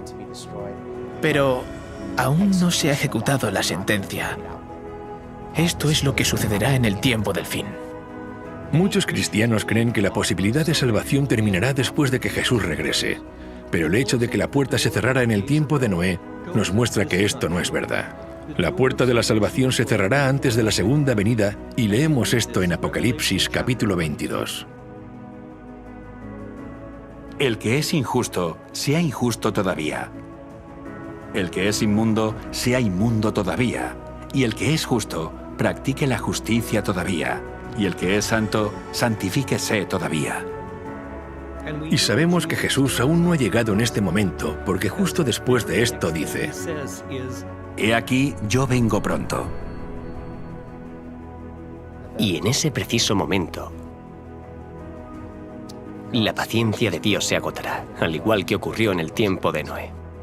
Así que Dios pide que nos preparemos, no para la segunda venida de Cristo. Él pide que nos preparemos para cuando se termine el tiempo de gracia. Esto es lo importante.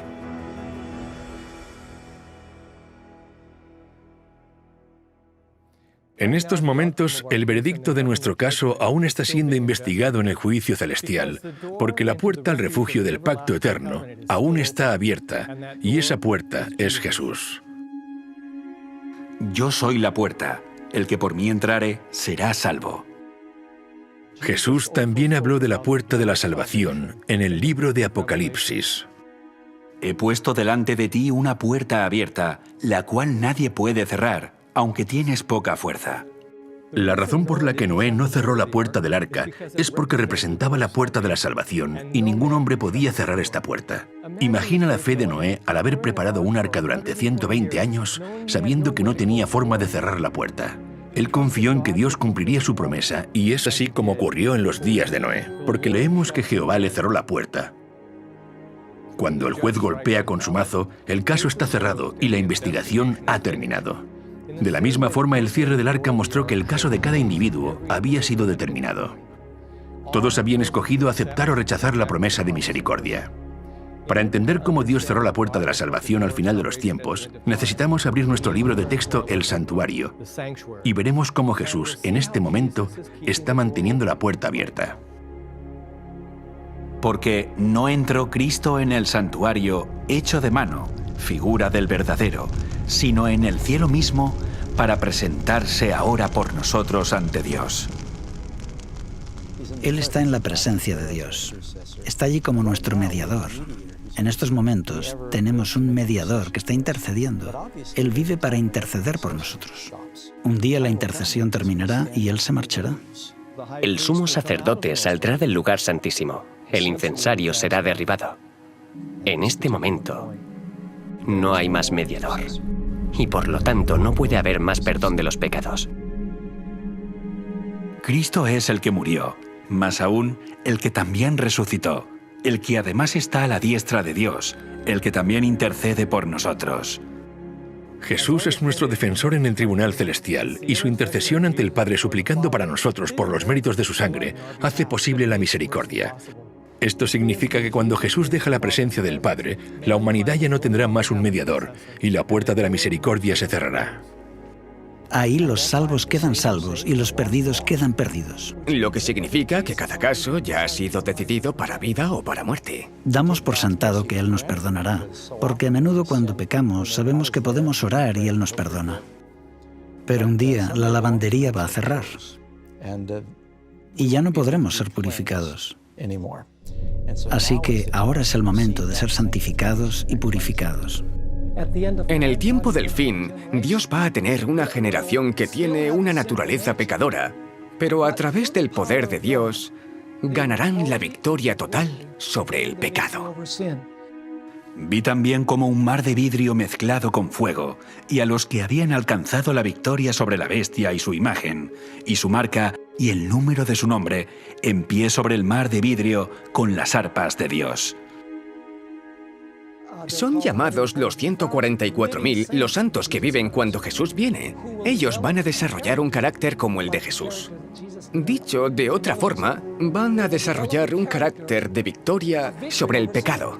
La victoria sobre el pecado es la victoria sobre el egoísmo. La vida de Jesús fue una corriente ininterrumpida de servicio altruista a Dios y al hombre. Cuando el pueblo de Dios es perfeccionado, sus vidas también serán de servicio altruista, libres de todo egoísmo, puesto que el verdadero carácter cristiano se consigue cuando el impulso de ayudar y bendecir a otros brota constantemente desde dentro. Este es el carácter que desarrollará el pueblo de Dios.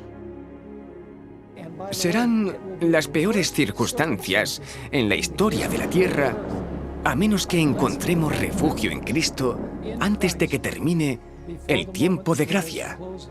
No habrá refugio durante el tiempo de dificultad.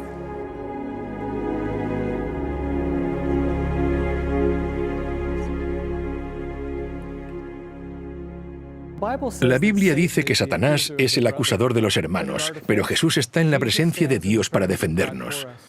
Pero Jesús no puede terminar su trabajo de intercesión hasta que se levante una generación de santos que estén tan llenos del Espíritu que puedan ponerse en la presencia de Dios sin un mediador. Así que justo ahora Jesús está trabajando para cumplir las promesas de su pacto en aquellos que se lo permitan. Al haber confesado sus pecados en Jesús, han sido perdonados y mediante su poder, sus caracteres han sido santificados y restaurados. En otras palabras, serán capaces mediante el poder de Dios de sostenerse en el momento de dificultad sin pecar cuando ya no haya un mediador en el santuario celestial.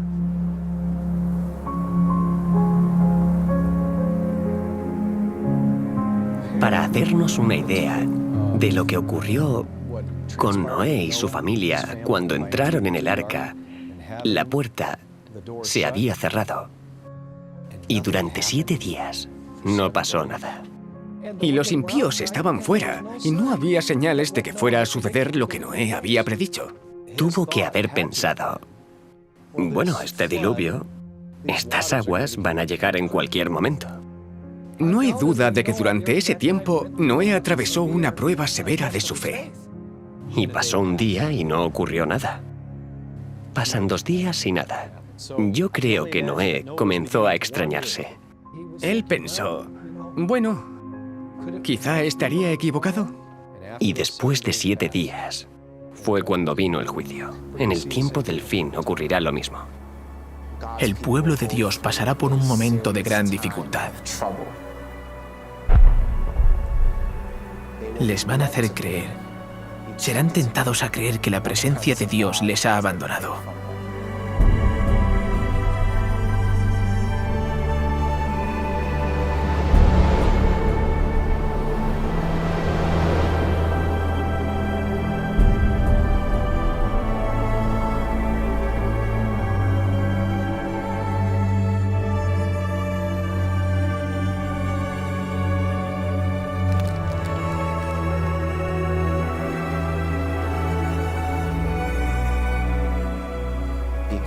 A consecuencia del caos y de sus propios pecados que cometieron en su vida pasada. Mira mi vida, no es lo que debió haber sido, y pasarán por ese momento de dificultad, que es un trance de auténtica agonía mental. ¿Se terminó el tiempo de gracia? ¿Soy salvo?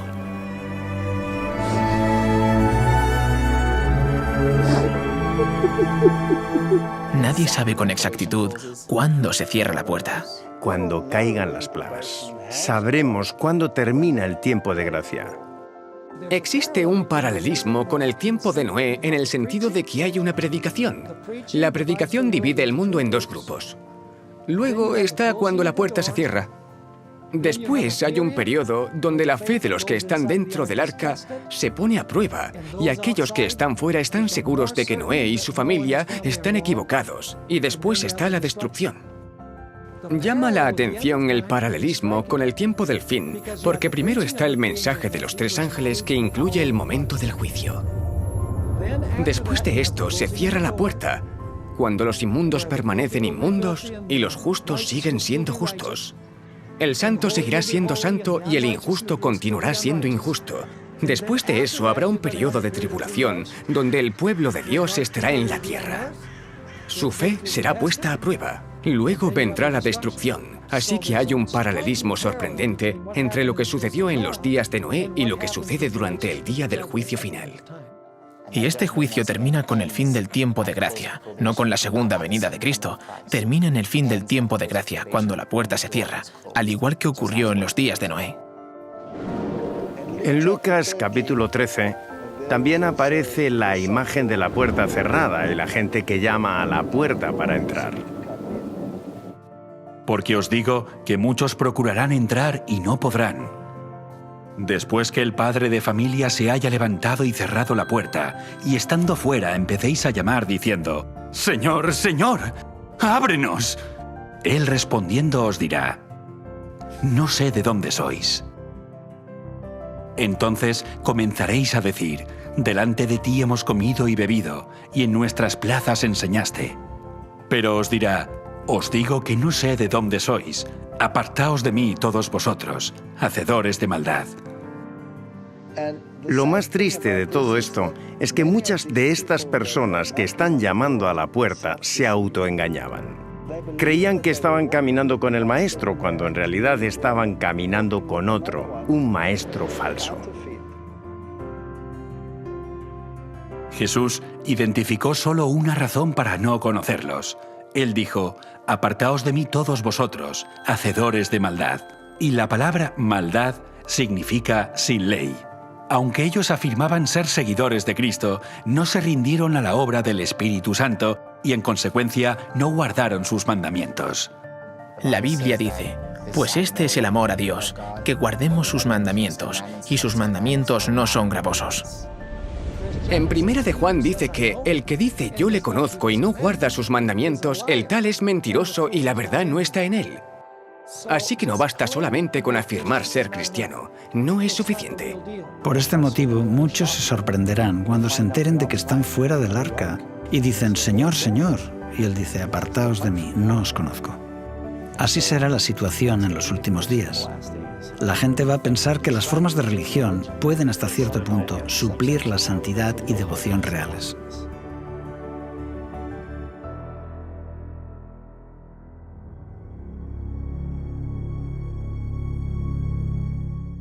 Cuando Dios cerró la puerta del arca, la gente ya había tomado su decisión. Algunos decidieron entrar y otros decidieron estar fuera. La sentencia dada a cada uno fue decidida libremente por ellos mismos. La puerta se cerró solo después de que todo el mundo hubiera tomado su decisión. La ejecución del juicio vino después, cuando comenzó a llover. Llovió durante 40 días. Y la Biblia dice que se rompieron todas las fuentes, en plural, del gran abismo. Eso suena a un gran evento catastrófico, y cuando comenzó fue como un estallido que originó primero una grieta en la corteza terrestre, y esta agua bajo una gran presión con todos estos billones de toneladas de rocas por encima, se rompió y salieron disparados hacia la atmósfera a kilómetros de altura. Esto causó una lluvia como no nos podemos imaginar. Conforme esta agua se disparaba a través de esta grieta a gran presión y a gran velocidad, se producía una erosión masiva. Por ejemplo, el sitio donde hoy se encuentra la dorsal mesoatlántica. Esta dorsal que rodea la Tierra pudo ser la primera grieta por donde la Tierra se rompió. Creo que si ahora pudiéramos ver lo que le sucedió a la Tierra durante el diluvio, nos daría miedo. ¿Cómo se debieron sentir los que no estaban en el arca mientras se enfrentaban al juicio de Dios? El juicio que aparece en Apocalipsis 14, versículos 6 y 7, intenta llamar la atención de las personas hacia el Creador, quien había hecho los cielos, la tierra, el mar. Pero aquí, en Apocalipsis 14, encontramos en el mensaje un nuevo matiz. Dice, y las fuentes de las aguas. Esto nos recuerda al diluvio. El año 600 de la vida de Noé, en el mes segundo, a los 16 días del mes, aquel día fueron rotas todas las fuentes del gran abismo, y las cataratas de los cielos fueron abiertas. Aquí es cuando aparece la idea de las fuentes de las aguas. Se abren grandes abismos, y Dios ejecuta el juicio en el mundo por medio del agua. El mensaje del primer ángel nos dice que alabemos a quien hizo las fuentes de las mismas aguas que inundaron la tierra. Así que después de que el mensaje del primer ángel anuncie la hora de su juicio, nos recuerda que Dios, una vez más, juzgará el mundo como lo hizo en los días de Noé. La forma de ejecutarlo fue mediante un diluvio universal, pero ahora, en el tiempo del fin, es mediante las últimas 7 plagas. En los días de Noé, el mundo fue destruido mediante un diluvio. Pero en el tiempo del fin, esto se producirá mediante lo que la Biblia llama las 7 plagas postreras. El mensaje del segundo ángel dirige esta advertencia al pueblo de Dios que aún está dentro de las iglesias caídas diciendo, «Salid de ella, pueblo mío, para que no seáis partícipes de sus pecados, ni recibáis parte de sus plagas». Dios tiene un pueblo. Puede estar disperso en diferentes iglesias, pero saldrán de ellas. Aquellos que queden en Babilonia recibirán las plagas. Esto se dice claramente. El mensaje del tercer ángel también nos advierte sobre estas plagas, diciendo que si alguno adora a la bestia y a su imagen, y recibe su marca en su frente o en su mano, él mismo debe beber del vino de la ira de Dios, que ha sido vaciado puro en el cáliz de su ira. En el siguiente capítulo, la Biblia define la ira de Dios como las últimas 7 plagas. Vi en el cielo otra señal grande y admirable, 7 ángeles que tenían las 7 plagas postreras, que son las últimas, porque en ellas se consumaba la ira de Dios. Las plagas realmente son la intensa ira de Dios sin mezcla de misericordia. Y no soy yo el que lo dice. Lo dice la Biblia. Será el peor periodo de la historia del mundo. Dios está sufriendo durante mucho tiempo, pero hay un límite que el hombre no puede cruzar. Y cuando ese límite se alcance, las plagas caerán. No necesitamos preguntar cuál es ese límite, porque David en el libro de Salmos nos dijo: Tiempo es de actuar, oh Jehová, porque han invalidado tu ley. Durante la crisis de la marca de la bestia, la humanidad aprobará una ley que fuerce a las personas a quebrantar la ley de Dios y la anule. Será en ese momento cuando Dios intervendrá, al igual que lo hizo en Egipto. El faraón hizo una ley. Le dijo a Moisés: vosotros les hacéis cesar. En hebreo es Sabbat. Tú, Moisés, haces que la gente guarde el sábado. Aumenta el trabajo que deben hacer y crea una ley antisábado. Así que el faraón hizo una ley y como consecuencia vinieron las plagas. El nuevo faraón hará una ley similar y como resultado vendrán las plagas.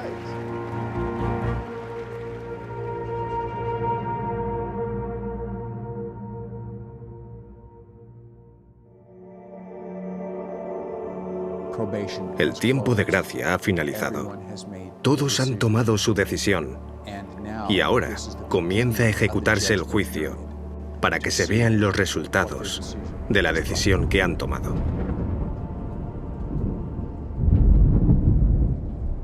Oí una gran voz que decía desde el templo a los 7 ángeles: Id y derramad sobre la tierra las 7 copas de la ira de Dios. Las últimas 7 plagas son descritas en Apocalipsis capítulo 16, y algunas de esas plagas son, por ejemplo, algunas personas desarrollarán heridas en todo su cuerpo. Fue el primero, y derramó su copa sobre la tierra, y vino una úlcera maligna y pestilente sobre los hombres que tenían la marca de la bestia y que adoraban su imagen.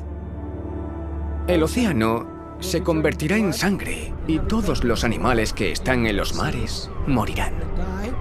El segundo ángel derramó su copa sobre el mar, y éste se convirtió en sangre como de muerto, y murió todo ser vivo que había en el mar.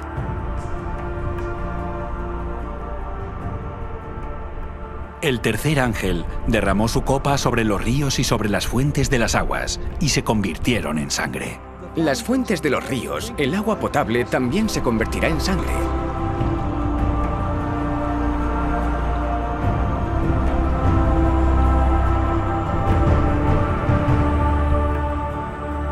El sol quemará toda la vegetación con calor, un calor terrible. El cuarto ángel derramó su copa sobre el sol, al cual fue dado quemar a los hombres con fuego. Y los hombres se quemaron con el gran calor, y blasfemaron el nombre de Dios, que tiene poder sobre estas plagas, y no se arrepintieron para darle gloria. El quinto ángel derramó su copa sobre el trono de la bestia, y su reino se cubrió de tinieblas, y mordían de dolor sus lenguas, y blasfemaron contra el Dios del cielo por sus dolores y por sus úlceras, y no se arrepintieron de sus obras. El sexto ángel derramó su copa sobre el gran río Éufrates, y el agua de éste se secó, para que estuviese preparado el camino a los reyes del oriente. Y claro, durante la sexta plaga, que el río Éufrates se seque significa que las multitudes van a retirar su apoyo a los líderes religiosos, y en este momento se volverán en contra de los líderes religiosos. Pero debo subrayar que esto tiene lugar después de que el periodo de prueba haya terminado. la gente verá que ha sido engañada. Estamos perdidos, gritan, y tú eres el culpable de nuestra ruina. Y se volverán contra los falsos pastores. Por todos lados hay conflicto y la sangre se derrama. La gente aún está viva en el momento que la puerta se cierra, y mientras que el mundo se termina, las plagas están cayendo, y esto sucede antes de que Cristo venga en las nubes de gloria. Incluso después de que caiga la sexta plaga, sabemos que Jesús aún no ha regresado a la tierra, porque entre la sexta y la séptima plaga, Él dice: «He aquí, yo vengo como ladrón». El séptimo ángel derramó su copa por el aire, y salió una gran voz del templo del cielo, del trono, diciendo: «Hecho está». Entonces hubo relámpagos, voces, truenos y un gran temblor de tierra, un terremoto tan grande cual no lo hubo jamás desde que los hombres han estado sobre la tierra. Y cayó del cielo sobre los hombres un enorme granizo, como del peso de un talento, y los hombres blasfemaron contra Dios por la plaga del granizo, porque su plaga fue sobremanera grande.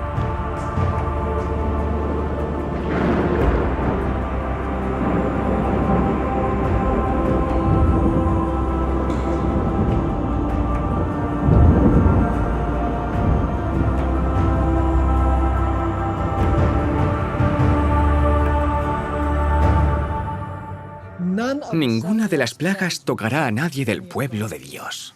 Algunos piensan que Dios va a arrebatar a la Iglesia antes de que Jesús regrese.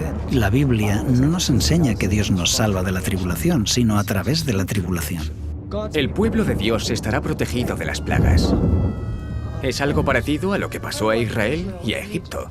Cuando las plagas cayeron en el antiguo Egipto, Él no los sacó de Egipto antes de que cayeran las plagas. Él los salvó utilizando las plagas. Si esta es nuestra referencia, podemos considerar que en el tiempo del fin será igual. El pueblo de Dios estará aquí cuando caigan las plagas. Todos ellos tienen el sello del Dios vivo en sus frentes, así que cuando las plagas caigan serán capaces de mantenerse firmes. Estarán a salvo de las plagas. Dios los salvará de las plagas, al igual que la familia de Noé fue sellada cuando estaban en el arca y se pudieron salvar del diluvio. Así que aquí vemos que la historia se repite, tanto en Génesis como en Apocalipsis. Será el peor periodo en la historia del mundo. Será un tiempo donde solo podremos subsistir gracias a la protección de Dios. El pueblo de Dios atravesará este periodo y en esos momentos el Salmo 91 será un consuelo. Caerán a tu lado 1000 y 10.000 a tu diestra, mas a ti no te llegará. Ciertamente con tus ojos mirarás y verás la recompensa de los impíos, porque has puesto a Jehová, que es mi esperanza, al Altísimo por tu habitación. No te sobrevendrá mal, ni plaga tocará tu morada. Pues a sus ángeles mandará cerca de ti, que te guarden en todos tus caminos. En las manos te llevarán, para que tu pie no tropiece en piedra.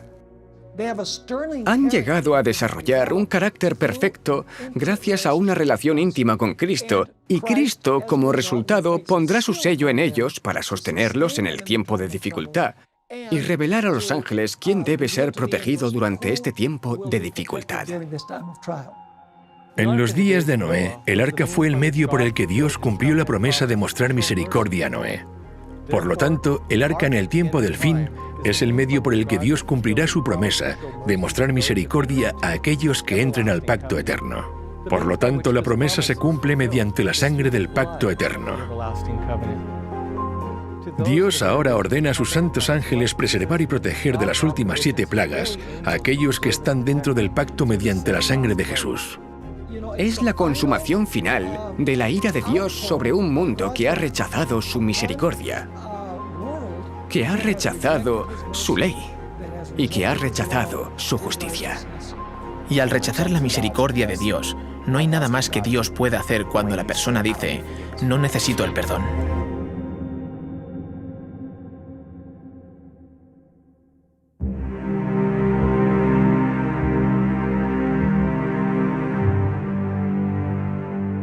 Nadie necesita recibir estas plagas, porque Jesús ya bebió esta copa por nosotros. Fue en el jardín del Getsemaní cuando la culpa de los pecados del mundo fue puesta sobre los hombros de Jesús y dijo: mi alma está muy triste, hasta la muerte. Yendo un poco adelante, se postró sobre su rostro orando y diciendo: Padre mío, si es posible, pase de mí esta copa, pero no sea como yo quiero, sino como tú.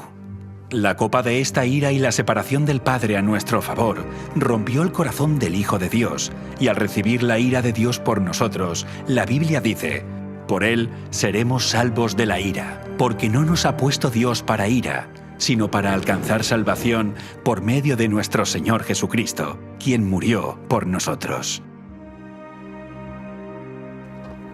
Aunque el mundo tal vez se burlaba y los ridiculizaba, dejaron de burlarse cuando la lluvia comenzó a caer, y cuando estas plagas finales caigan, la gente se va a dar cuenta de que habían escuchado la verdad. Ahora es el momento de escuchar y prepararse.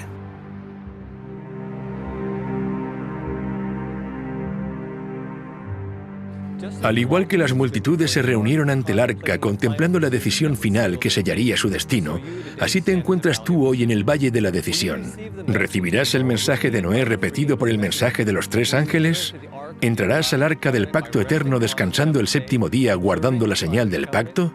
¿Estarás entre aquellos que guardan los mandamientos de Dios y la fe de Jesús, o estarás entre aquellos que siguen los mandamientos de los hombres? La crisis de la marca de la bestia vendrá y hará que todos tomen una decisión. Después el tiempo de gracia terminará. Como dice la Escritura, muchos pueblos en el valle de la decisión, porque cercano está el día de Jehová en el valle de la decisión.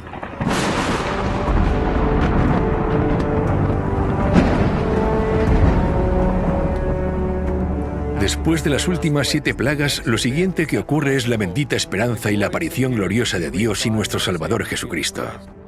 Durante siglos, los cristianos han hablado, soñado y deseado ese día, cuando puedan mirar al rostro a aquel que murió para redimirlos. Y ahora ese tiempo ha llegado. ¿Pero estarás listo para encontrarte con Él? Segunda venida. Cuando volvamos a ver de nuevo a Cristo, cuando Cristo venga por segunda vez, la Biblia dice que esta tierra quedará en un estado inhabitable a causa del fuego y la presencia de Dios. Porque nuestro Dios es fuego consumidor. Cuando Él regrese a la tierra, Pablo escribe: cuando se manifieste el Señor Jesús desde el cielo con los ángeles de su poder en llama de fuego.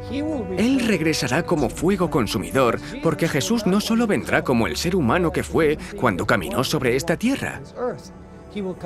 Él vendrá como el Rey de Reyes y Señor de Señores. Su gloria ya no estará velada.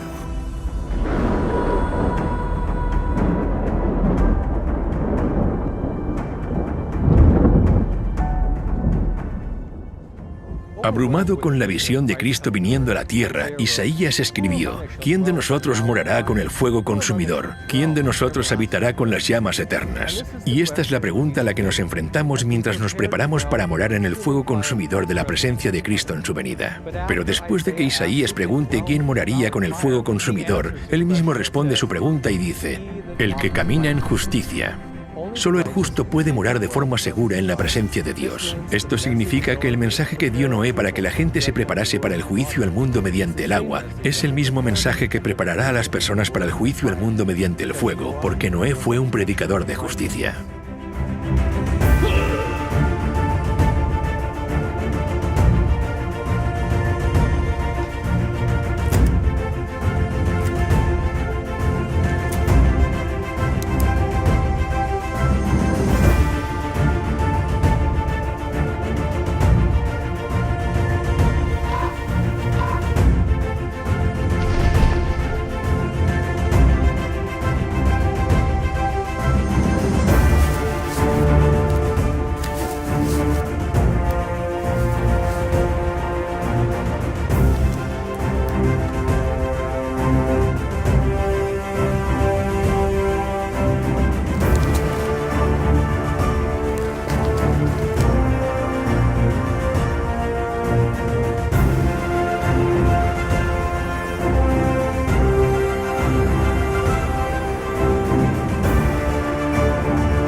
Como evolucionista, nunca pude entender por qué debo guardar un día de reposo si no hubo una creación de 6 días.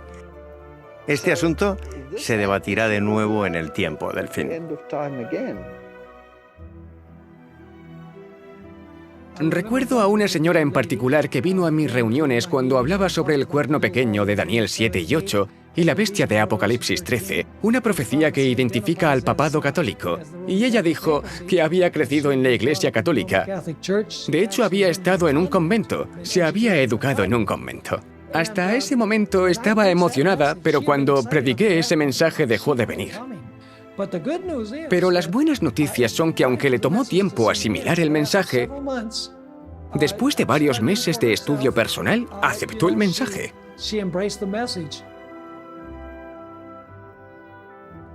Cuando escuché por primera vez hablar del santuario, me pareció aburrido, porque no tenía ni idea de lo que se trataba.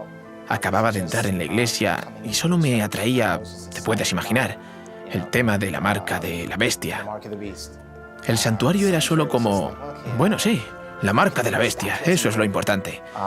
No fue hasta que aprendí a estudiar la Biblia que comencé a ver la belleza de los símbolos del santuario. Cuando comencé a estudiarlo personalmente y me di cuenta de su función dentro del contexto del mensaje de los 3 ángeles, puedo decir que enriqueció y profundizó mi comprensión de la palabra de Dios, del plan de salvación, del carácter de Cristo. Realmente enriqueció la visión que yo tenía del plan de salvación. my view of the plan of salvation.